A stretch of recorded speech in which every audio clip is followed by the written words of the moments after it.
Because so my background is in media, and I studied, went to the US to study media and got a job at a newspaper and a public TV station, and then came back to Bombay to work in production houses, and eventually moved to Goa where my parents lived, and won a grant from the MacArthur Foundation to train young women in making videos on social issues.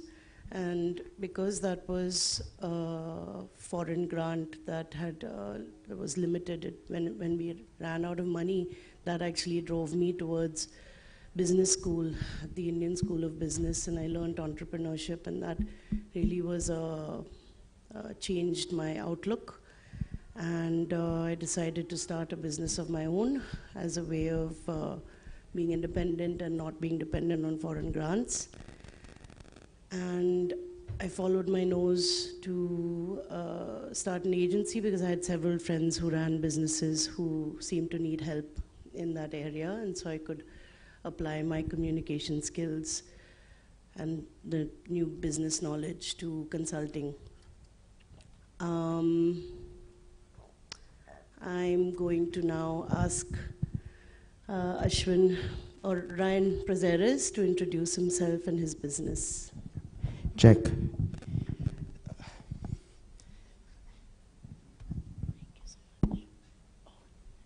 So my name is Ryan Prazeres. I am from Goa, Panjim, in fact. And I decided to take the leap into entrepreneurship about 7 years ago. Through my journey from the first startup, which probably failed immediately, I would say in the first 6 months, because I really haven't thought about anything. I learned a couple of things which I then put into my next startup, which was a backpacker hostel startup.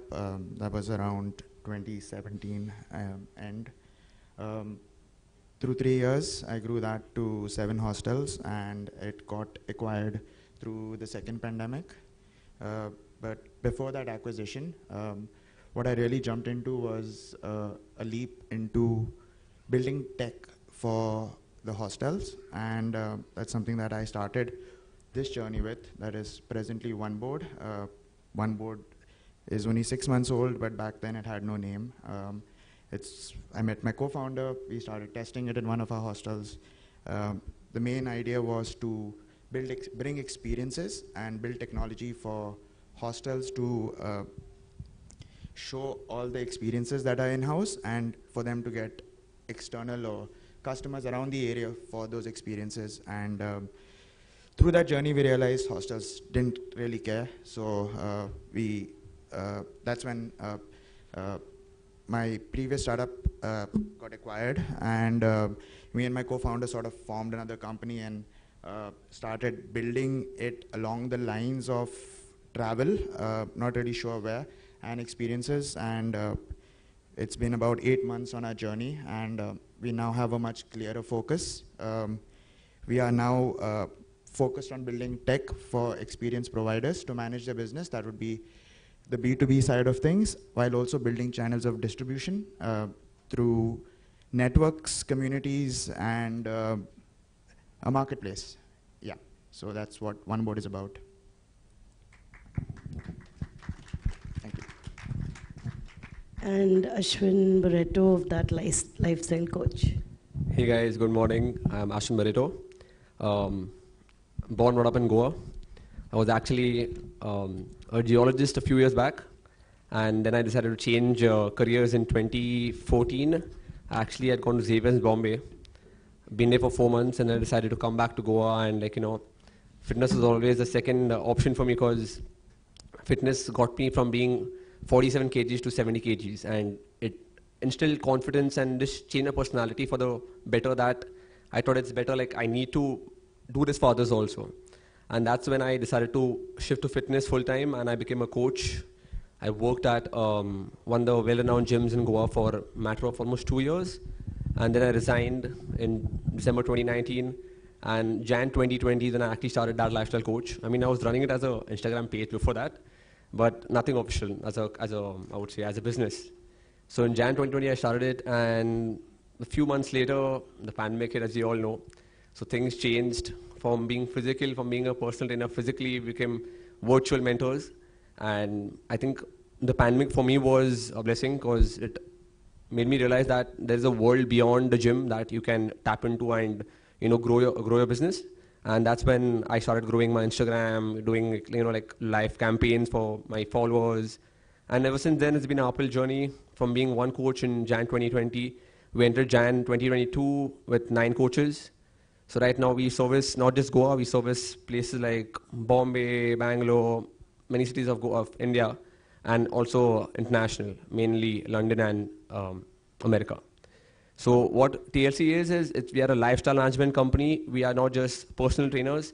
We aid in improving one's quality of lifestyle by integrating fitness and creating an ecosystem of fitness and wellness services around it. So it makes lifestyle transformation or lifestyle transition easier. Yeah, so that's what we do, guys. Thank you. Okay, so I want to start with asking you both what led you to identify your business ideas and what were the first steps that you took to establish, because I think that's one of the main challenges for young entrepreneurs is starting out. Ryan, can you go first if you want? Okay, so I think I briefly touched upon this when I was doing my introduction. I think what really caused me to take a leap into tech and sort of go through this journey, which I'm presently on, is timing. I think it was all about timing. With the second wave of the pandemic, it was not becoming easier back then for the hostels. And yeah, so probably just doing a lot of research, reaching out to people, and then eventually just taking the plunge into it. I think mostly for me it was with respect to timing that I decided to take a move from a traditional business model to a more tech-based business model. Yeah. Sure, but how did you come up with the idea in the first place? Okay, yeah, so travel is something that I have known. That's the main thing that I know, travel, tourism, especially being from Goa. I dropped out of engineering because it's not something that I quite liked. I did my BBA and I did my master's in travel and tourism. I did that in London. And post that, I worked for 2 years there in sales and events. When I probably knew that at some point I wanted to come back home and start up something along the same lines, taking all those learnings in. And yeah, the restless me just left London, came back to Goa, started up with a hostel. And when I did do that, I really had no clue what I was doing. I just sort of just rented the place out. And then 1 month later, I realized when I had to pay a huge rental bill that, okay, now it's real.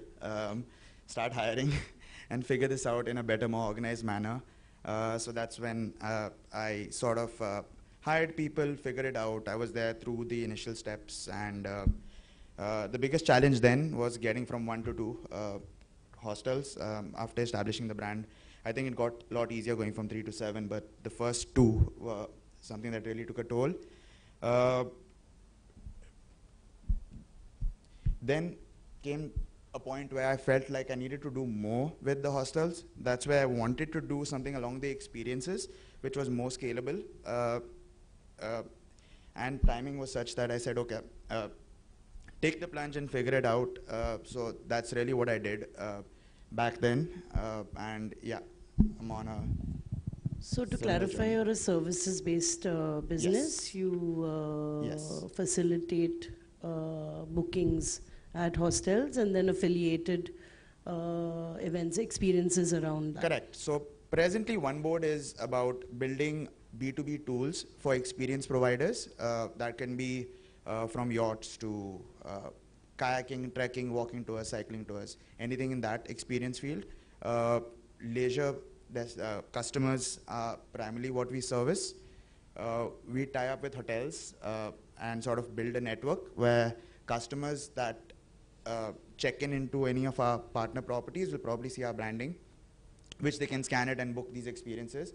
And we also create value for hotels by giving them a more customer-friendly approach for their clients. So they get this digital notice board with all the customer information, the hotel information, from your Wi-Fi passwords to restaurant timings, menu, whatever you as a customer need. And we've identified the touch points of the customer's journey after booking a hotel and after checking into a hotel. And then when he does want to look out for such experiences, how do we sort of provoke the customer to make the buying decision through us? And we facilitate that. We put enough automation in place so that the customer and the provider sort of connect. We sort of just take a backseat and watch all of that happen and jump in between in case they need any help. So essentially you're easing up the concierge part of the hotels. From a hotel's point of view and from a provider's point of view, it is an end-to-end system. They will not need to invest in a website. They will be able to use any of our, they'll be able to use our link that we generate for them, which is what they can manage their business, give all the information about their activities, manage their inventory, and for get money into their providers. Bank. Correct. Okay. All right. The guys that do conduct these treks and kayaking and such. Yeah. Thanks. Ashwin, how did you come up with the idea? Well, so before becoming a coach, I trained myself for around 4 years.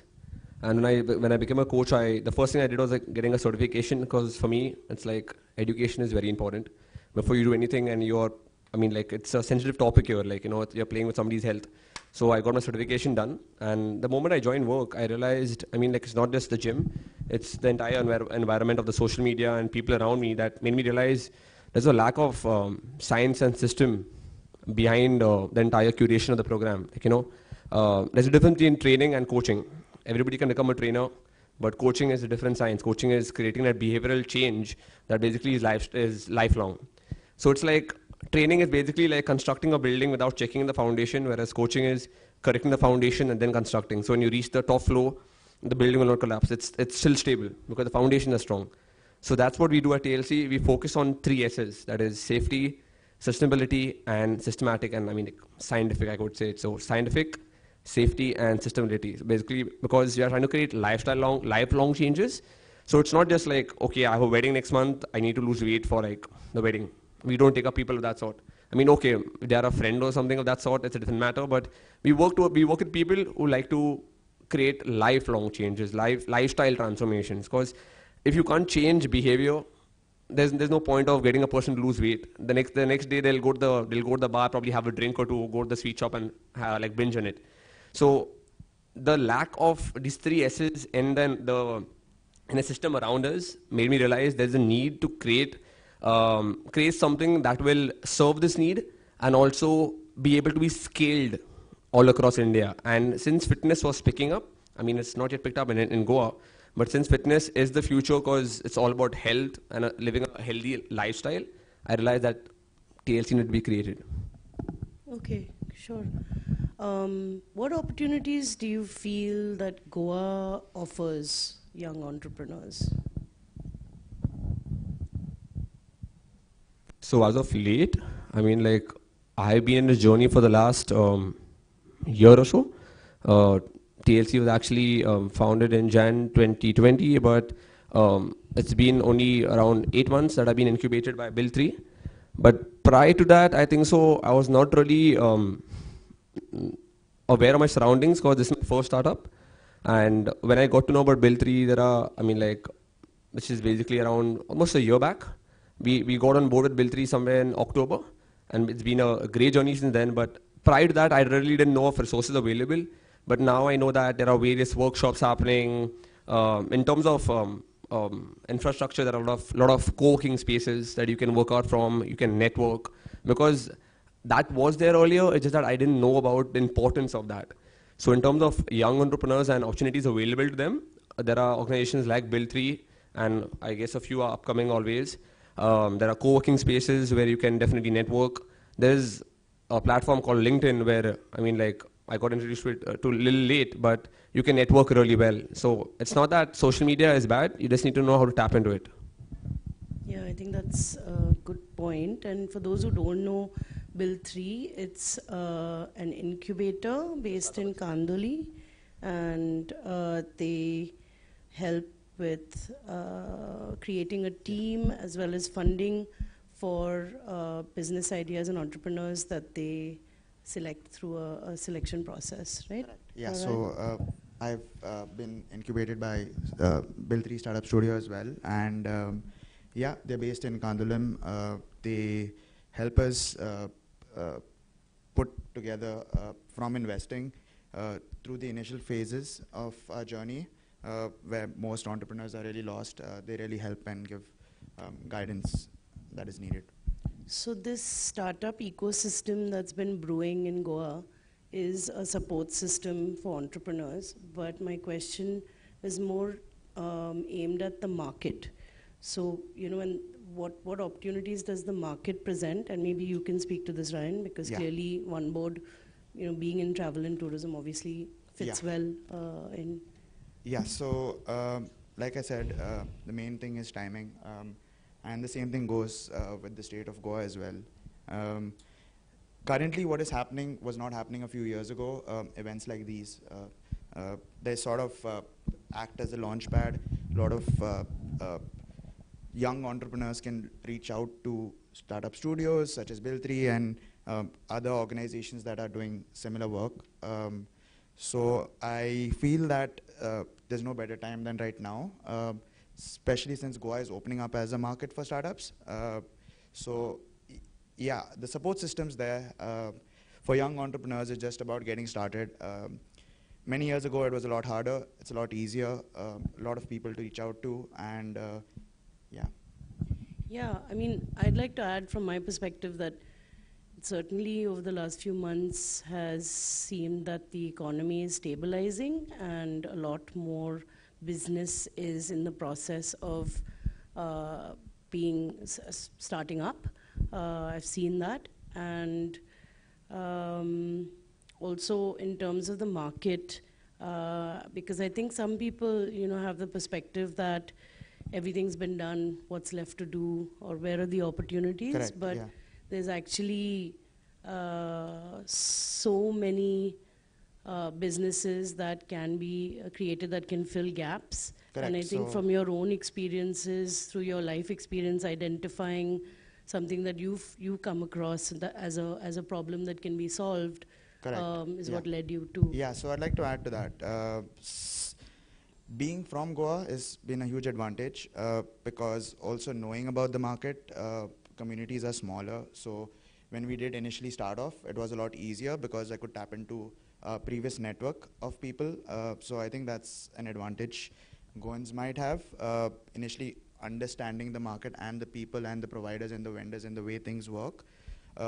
So yeah, for sure, it's about taking the leap, reaching out to communities and making sure that you can sort of start on your journey.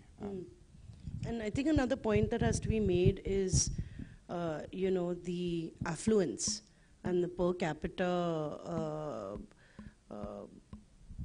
wealth, perhaps, that exists in the state. I mean, compared to other states, and that kind of environment lends itself to creating businesses because you can find customers in this difficult time when there's inflation and maybe across the board spending may be curbed in some areas, etc. Finding opportunities for where businesses and products and services are needed and customers can be found. Absolutely. Is important, right? Yes. Again, Goa opening up as a market has a lot of problems that can be solved. So there are a lot of opportunities. I think identifying it, making sure that you do your due diligence, and then sort of starting off. Not too much on the due diligence side, at least if you do get stuck up there, you probably won't end up starting. So I think taking that leap again. How do you mean due diligence? In the sense of checking the feasibility of the business. Yeah, getting too much into the details, the finer things. Like we knew there was a problem in the way I'm looking at the experience market right now is the hotel market before you could book through the OTAs. What would you do back then? It's exactly where this market is right now. And if I had to dig too much deeper, I probably would have said, okay, maybe there are other players, there are people who are doing it differently, and not really get started on it. But doing basic research, we realized there were not too many players in Goa as well. And actually solving the need for the experience providers, because they are taking a page out of the hotel book where they are sort of white labeling it, packaging it, and selling it, which this market has to be looked at completely different. So once you start your market research, you start Yes. to identify Yes. opportunities within the even narrower Correct. segments that you're targeting and things like that. You can And things sort of become clearer as you move ahead, because others you get stuck into that for a lot longer. Right. Yeah. Ashwin, how did you, do you want to talk about market research? Like, how did you understand that, yes, there's money to be made in providing lifestyle or coaches, fitness coaches? Well, about that, I would say the pandemic did help. Like initially, before the pandemic, like cost-wise, especially when I started as a coach, it was like around an X amount. And post-pandemic, things changed. People realized, the importance of health, and more than health, things was more of recovery from the trauma they went through during the pandemic, maybe losing jobs or COVID or any other mental sicknesses that required attention to. And post that, people started prioritizing their health, and they started paying much more for the product. They started valuing the product. Because earlier it was all about muscle and the way you look, but post the pandemic, things changed wherein people be like, man, I want you to train me for this reason, not for health, not for like looking good. So that opened up the market to us in terms of the footfall, and also it increased the value of the product. So you saw an increase in demand? And yeah, definitely, yeah. Post the pandemic, Yeah. okay. What about challenges? What challenges do you face as entrepreneurs, first of all, and then in Goa as a second part of that? Well, so to be Goa-centric, I would put it in 2 points. The first one is awareness, and the second one is product pricing. So regards to awareness, first thing first, again there are two subtopics below this. One is, I'm talking about Goa right now, guys. So many people here still don't prioritize their health. So there's lack of awareness of the need of fitness or living a healthy lifestyle in the Goan community as you compare it to other states. I'm not saying Goans are not fit. I'm just saying that it's a smaller proportion or a smaller percentage of the entire population that thinks that way. So this is the first point under the awareness problem. And second one is product differentiation. That is, people don't realize the difference between what we are providing as TLC and what another trainer at another gym provides. So that's the first point, that's awareness. The second is product pricing. So product pricing, again, right now, at least in Goa, there's a much smaller audience who wants to pay the premium, more because priorities are different. They would rather go and buy a bottle or buy something more expensive at another place. In one night, the same amount they would spend on PT for the entire month. So it's priorities matter every day, right? And that's the first point. And secondly, under product pricing is the fact that there's already content available on the internet. So why should I be paying you to train me? But people don't realize that the content is there. It's free for a reason because there's no structure to it. It's just a workout that's short, maybe planned for that day, for that body part, and it's up there. But there is no system that you can follow that's going to show you results, unless you're just a person who wants to work out for feeling just like, okay, I've done a workout today. That's about it. So the problem faced by me was pricing and awareness. Yeah. Understood. We'll come back if we can to how you address that, but right? Yeah, so I'd like to take a different approach on this. With respect to challenges, I would say, I would speak about the challenges one board faced internally. I think one of the challenges that early stage startup go through is communication internally. With us, I met my co-founder back a year ago, and we met once, and we started off from there. I have not met 3/4 of my team so far physically, because we have 5 devs on our team, and they work out of Dharamshala and Bangalore, and 2 in Panjim who I still haven't met. But Why I think is that? Sorry? Why is that? Zoom.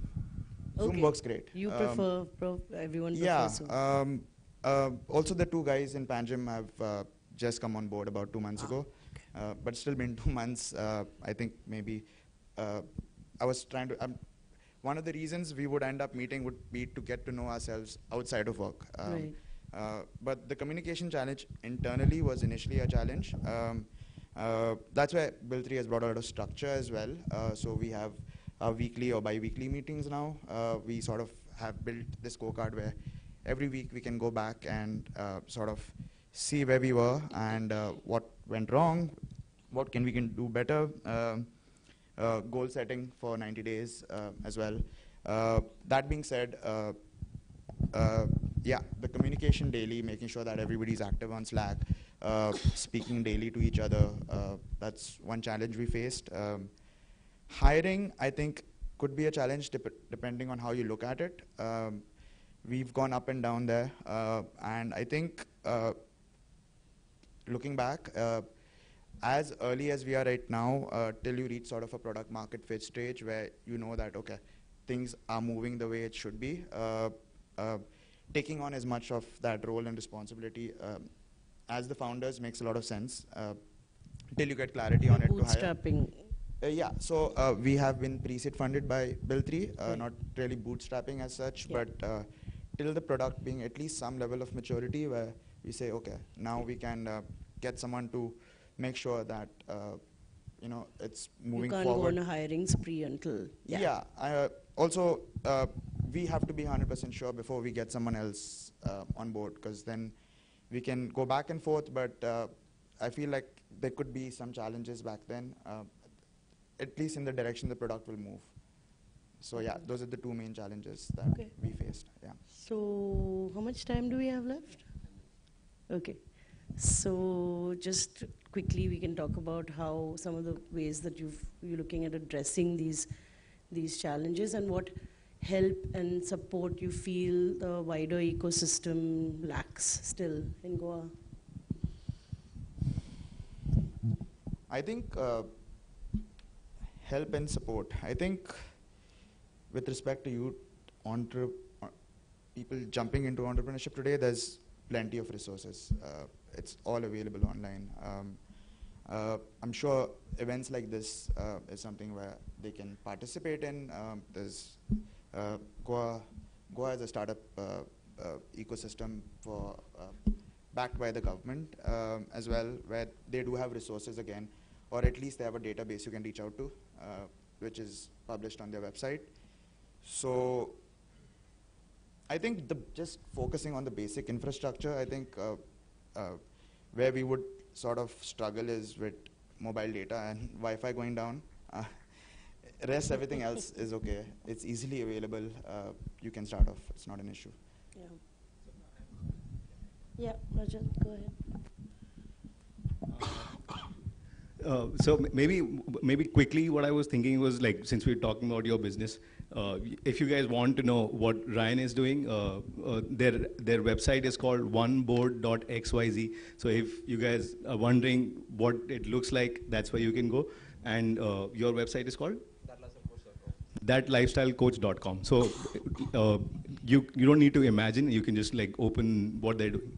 We'll come to the questions. I don't want what happened yesterday to repeat. So we'll do like quick 5 minutes of questions. One question that I had for you was just like being young people in Goa, like what's generally the expectation for young people like you? Like, is taking the entrepreneurship route okay, or the expectation is to take like a safe job? What is the external expectation like for young people in Goa? Well, I would like to answer that by a simple statement that in case you want to step out of your comfort zone, then it's entrepreneurship. If you want security and safety and comfort, then it's a job. Stick to being an employee. What I mean is like family, society, like what was it like for you? Well, for me, ever since school, my parents were never behind me to study. They're like, you do whatever you think is right. I had the freedom to choose science, geology, get into fitness. There was never a hurdle to that, and family has always been supportive in whatever I've done in life. Even right now, like I basically converted so we have a first floor which is basically not utilized before the pandemic, and right now that becomes a TLC studio. So that's the support I've gotten from family that's helped me grow to where I'm today. Yeah, so I think if life was a little different, I would have been a pilot. I really wanted to become a pilot as a kid. I was good at maths and physics, so 11th and 12th was a breeze. Got into a flying school, did my medicals, and there was the year of 2008, and the newspapers did a very good job at showing that pilots are losing their jobs. So as a safety step, I jumped into engineering, and by the third year, I realized that I don't like it, and I jumped out of that. But generally, with the batch that was with me and the batches that followed, the trend is to look out for campus placement or move abroad. And that's the opportunity. you went to Goan College first. Yeah, so PCC, Werner was my engineering, and all my schooling was at Don Bosco, is just behind here. Yeah. Cool. I saw some hands for questions. Will maybe like time, how much time do we have left? 5 So maybe we just can take 2 questions. Yeah, Pralay. Hi, my question is for you. Because I have a startup, and one of the challenges that I'm facing is finding the right people to, work on things. You do a lot of content, I'm assuming, because you're doing fitness. Where do you find the resources to, how do you do your videos? Is there a cost-effective way of doing it? Because I'm doing a lot of educational content, and I can't find, video editors and I'm ending up doing a lot of it on my own. Is your experience similar, or is there an ecosystem or a database I can tap into? Well, for me, I think I started off TLC with a few friends that I already knew I was associated with, and they doubled up as being trainers and being a graphic designer or content creators for me. So the entire fact behind being a startup is you need to be as lean as possible. So in terms of the team, most of them right now are still my friends. Like we have a coach right now, Agdelo, who I know for the last 7 years, and I got him on board because I knew him as a friend, and I knew him of how good he is as a coach. So in terms of resources to hire, I think so it does get a little difficult at times, but Instagram definitely helps, and sometimes some of these coaches do reach out to you. In my case, they reach out for opportunities to join the team or maybe opportunities that are around. So that's when you realize maybe if you want to hire, you can just hire them directly. And regarding the rest, I think so it's about doubling up and doing duties beyond what you're currently hired for. Yeah. Can I add on to that? Yeah, because in my previous startup, I first started outsourcing it, and then I took it in-house. When I reached that point of growth, because it didn't make sense having someone on the payroll constantly, and it becomes challenging when they are on the payroll because it's a responsibility. So I think initially, if you haven't started with content, you can start off by reaching out to an agency. It might make sense because they can give you the right start. And I think Sapna can help you with that because she has a marketing agency. Yeah, maybe as well. Sapna would be a good person to answer that question. You want to pass the mic to her? I don't need to, I'm not going to plug myself, but the way that we also go about sometimes looking for resources is through Instagram. And if you want to look for young kids who are creating good content, you can use hashtags to find some content, and then message people and ask them to create stuff for you, and that could be a more affordable way, frankly, to get content created rather than working with an agency, because there is a cost associated to our work because we have overheads, and that's world round. That said, quite affordable. But but if you are looking for young content makers, there's plenty on Instagram these days. No, so not for full time. We also engage freelancers.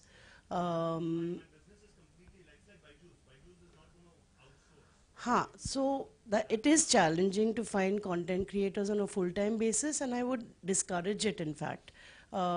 We also have a mix of in-house and full-time and freelance, but with creative work, as you also know, Pralay, you also do audio work, I understand.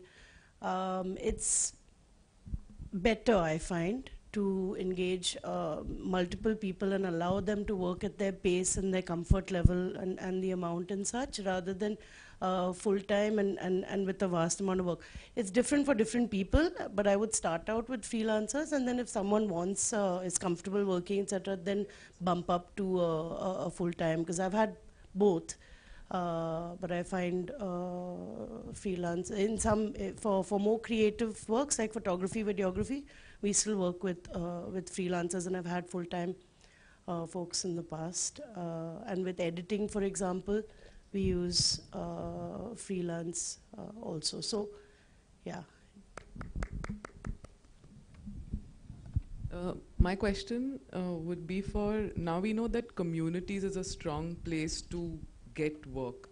From a startup's perspective, everything's moved from not finance, so a lot of social media, but a lot of community building. This would be for Ryan. We might not have the time for answers, we can always take it later, but Take the conversation after. She just want to leave the question. just leave the questions here. From a B2B perspective, where does the community angle come in? Because typically it's more of a B2C, where you'd see community building helping the business. And secondly, you said you love traveling, and now you've gone back end. So how has that switch been from being front-facing in the mud to now working with 5 devs? How has that translated? And my third question would be, finding the right co-founder. I mean, would you still suggest people to be solo founders or have a team of co-founders? Yeah. We'll take the conversation outside. If more people want to join that conversation, we can take it. Thank you. Thank you to the panel for being here with us today. Thank you. Thank you.